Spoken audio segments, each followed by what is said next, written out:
Join me at the craft table today as I show you how to make some little bowls of cranberry sauce for your 18-inch doll's holiday dinner table. Stay tuned and see how fun and easy this project is.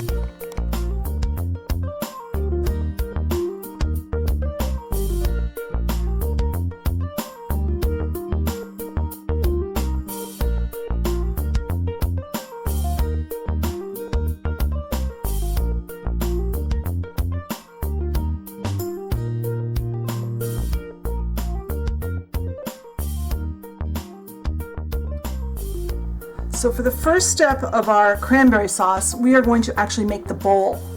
I'm going to show you how to make the bowl. I'm using, if you have a small bowl for your dolls, feel free to use whatever you've got.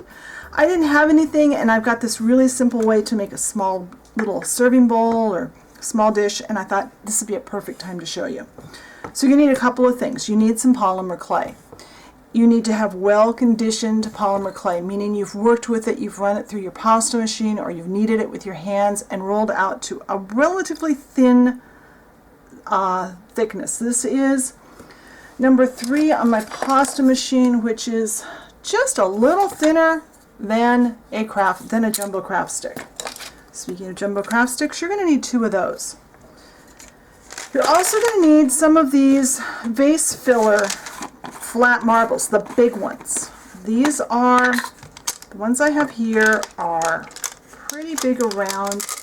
Let me see, these, I measured it a while ago and I've already forgotten what I figured out.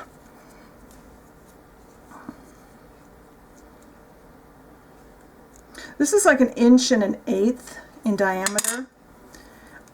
If you pick out a round, this one's even a little bigger than that, but not quite 1.25 inches. But you can see how big they are. These are the big ones. And I think I got these at Dollar Tree quite a while ago. Some are more round than others. Like this one is definitely flat and weird shaped. This one's a little more round. Your little flat marble here is going to give your dish its shape. So the more careful and picky you are about which one you use, the better the shape of your little dish. This one I've used a couple of times. I'm going to use this one and that one. This one I've used, but it's kind of an odd shape. I'm going to make at least 2, maybe I'll make 3. Here's, that one's a little off shape, but let's see if I can find one more that one's rounder. Alright, so I'm going to make 3 dishes. Some of these will break when you take them off of these marbles, so make extras. Excuse my nails, they're a mess today. I'll make at least 1 or 2 on camera, then I might make some the additional ones off camera. This is a round clay cutter. It's approximately 1.5 inches, I'm thinking. Yeah, it's about 1.5 inches in diameter. It's big enough to make a round of clay that's big enough to fit over my marble. So I'm going to cut just like you would a cookie. And my clay is a little dirty because I thought I had my tray cleaned off, but I apparently did not. Now you can make your bowls any color you want. I'm doing white because I thought it would really show off the cranberries. But if you've got a set of doll dishes you want to match, feel free to do that. So we're going to take one of these. I have cornstarch. I keep a container of cornstarch on my craft table. I use it for a lot of stuff. And to apply it, I generally use a blush brush that I picked up at Dollar Tree. And I'm going to cover the top of this marble, this vase filler, whatever we want to call it. Take one of my discs. I'm going to put this over it, and I'm going to center this as best I can. I'm going to use my fingers and my hand, and I'm going to bring this up around. You want it fitting pretty tight. You want this to be nice and snug on there. Now, if it's hanging off a lot, we're going to take a clay knife, and this is a clay knife that you buy wherever you buy polymer clay. I recommend you have at least 1 of these in your stash. They do make working with clay a lot easier because they're very sharp, they're very long, they're slightly flexible. There is one that's really flexible, and they just work really well. Now, I'm going to set this glass side down. I have a stack of 2 craft sticks. I'm going to lay my knife on top of this. Let's see if I can turn this upside down. And I've got the blade sticking out just a little bit. I'm going to hold this like this. I'm going to bring this up to it. And I'm just spinning it around. And I'm going to go around a couple of times. You can tell when you've gone around because it goes easier once you're on just the marble. Then we're going to very carefully pull away the extra clay. This will give us a nice level surface. Let's do that again. I'm going to brush this with cornstarch. And like I said, I'll make a third one off camera, just in case some of these break. This clay is not good. This clay has tan clay in it. I made about 15 of these to get this the way I wanted it, out of scraps of clay here before I started videotaping.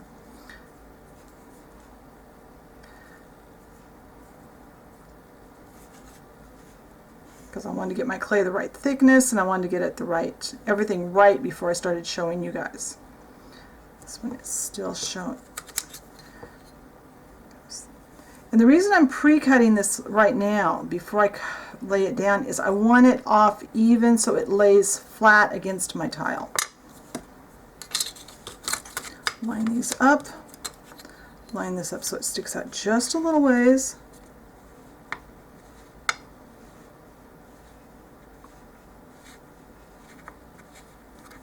That gives me a nice, flat, level cut.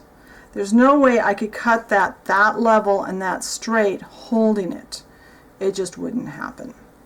Now, and while I'm waiting, I'm kind of letting them sit like this so that they will flatten up on the bottom. I'm going to make one more off camera, and then I'm going to bake these. I'm going to set these glass side down on a paper plate, bake them in my oven at 250-ish degrees, 235, 250, I'll have to look on my Fimo package, for about 10 minutes.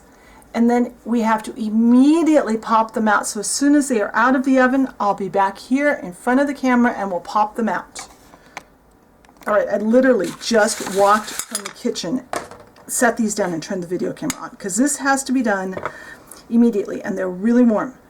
So if you've got kids doing this, an adult's going to have to do this part, because, let's see if I can shield my hand from that hot. They have to come off hot. If they don't, or if you don't cut them up high enough, they will not come off without breaking. I tried to let one batch cool and I broke every one of them. Luckily it's only like a 235 degree oven, but there's still, that glass is warm on the fingers. And this one is coming off much more with much more difficulty. Alright, those need to cool, and when they are cooled and my fingers recover, we're going to move to the other table where I've got more room to spread out, and we're going to make some cranberries and then cranberry sauce. Alright, so the bowls we made have now cooled completely. We could put the finish on the outside now, but I'm going to wait until I'm all done. Next we are going to make some cranberries. And this is kind of a two-step process. I'm going to show you on one color. What I found, I was looking for something that would work in the 18-inch doll scale to look like cranberries. And I found this snow at Dollar Tree. It's just little balls of foam, but they're the right size to make pretty good cranberries for our dolls. I'm going to show you how to color them, and then I'm going to show you some that I did yesterday so that we could move forward with this project. You need some kind of container to work in. I'm just using, cat food came in. Cat food probably? I think cat food came in that. And I'm going to just pour. Try not to get these little styrofoam pieces all over your house. That's the worst part of working with styrofoam. But after this step, they will no longer be like so flighty and staticky. So we're going to put those in there. And then you need a red craft paint. And I actually do more than one color, and I'll show you all the colors here when I get this done. I'm using Ceramicoat because that's my favorite brand of craft paint. And all we're going to do is squirt some in and use something to stir with. I'm using my double-pointed knitting needle because that's what I like. And just stir around, adding more paint or a few more styrofoam pieces, depending on how your paint to styrofoam ratio looks. Stir around until you don't see a bunch of white. That's all there is to it. It's really all there is to this process. So there's a couple more. Let's dump those in. So that was maroon. Here is a maroon one I did yesterday. It gets a little darker. And we're going to have to break these apart a little bit. If I would have continued stirring them yesterday, they would have not been all in a ball, but that's okay. We can have a few little white spots on them. So that's maroon. This one is done with, what is this? Tomato spice color. And my third container I did was done with Rooster Red. All done exactly the same way. And now we're going to make the sauce portion and stir those in. For the base for our sauce, I'm using triple thick. I love triple thick for this. It's inexpensive, fairly. I always have it in my craft room. I'm going to need a pool of it. And I'm going to use just a few drops of the maroon paint because I don't want this clear. I want it to be red. Mix it in. This will dull our triple thick down, so we will have to coat again, probably with another coat of triple thick over the top when we are done. All right, that's now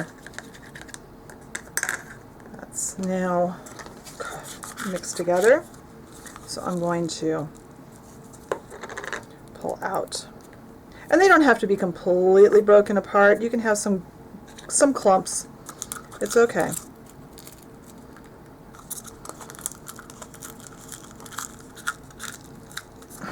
I'm missing my container. They are flying all over here. I like having a few different colors because I think it adds a little more realism to our finished product. Because not all cranberries are the same color, even after they've been cooked.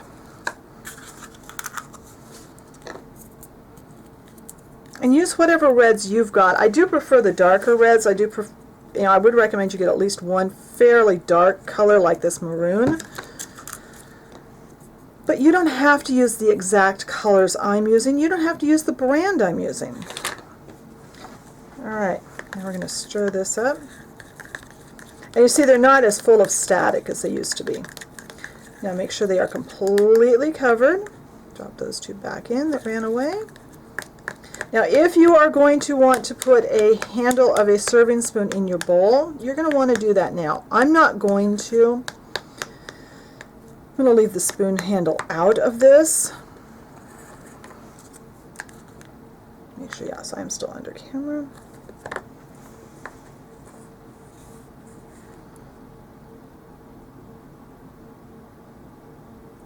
And I do have a wet wipe over here to the side so I can clean things up if I get this all over.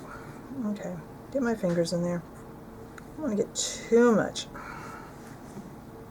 Getting too many in here now.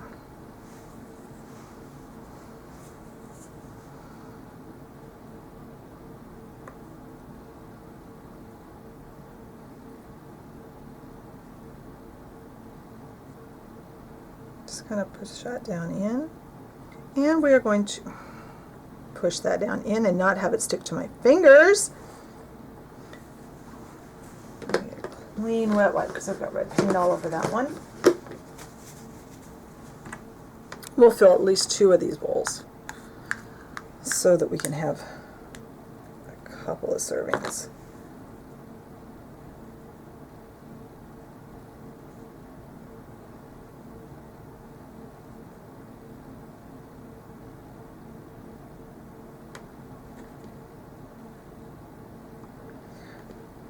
when you're not doing this on camera, you can have the time to fiddle with it and get these placed exactly how you want them. On camera, I'm a little more limited with my fiddling time. There.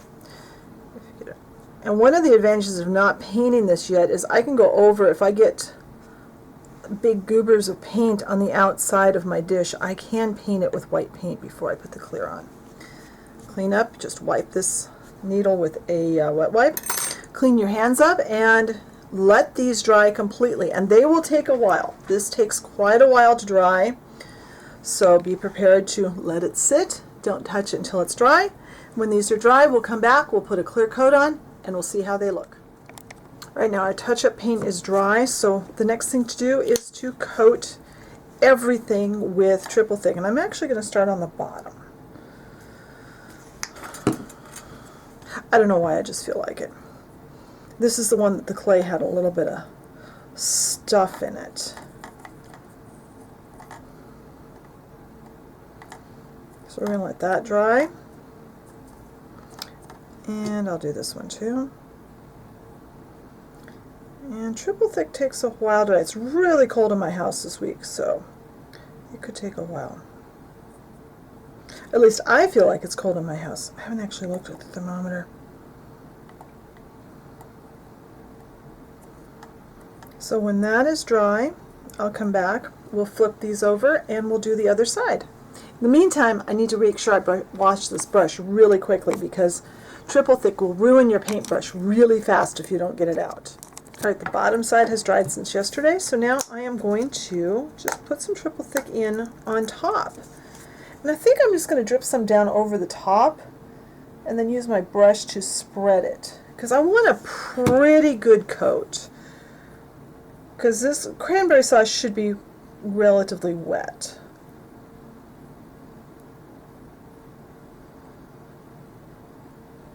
And we want it on the top rim of the bowl too.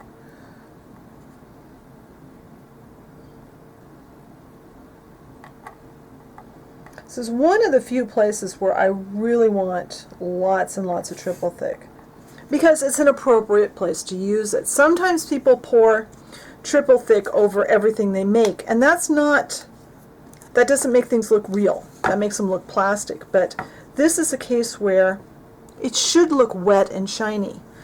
So this just needs to dry, and then the dolls will have a bowl of cranberry sauce for their holiday table. When it's dry, I'll come back and we can get a look at how this looks all done. This is dried now, I think, for about 24 hours. I think it was dry earlier yesterday, but I didn't have time to get in there and do anything else with it. But don't they look great? I think these are cool looking when they get done. Look great on your doll's Thanksgiving table. Remember, if you want to have a spoon in it, you have to put the handle, and you only need the handle part sticking out. You don't have to waste a whole spoon. Put something that looks like a spoon handle in before you, when you first put them in the bowl. But I love how these turned out. I think they're going to be great on the 18-inch doll's Thanksgiving table or Christmas table. So I hope you enjoyed this project. Be sure and check the blog post. I'll have photos and stuff over there. And come back next time and see what we make then.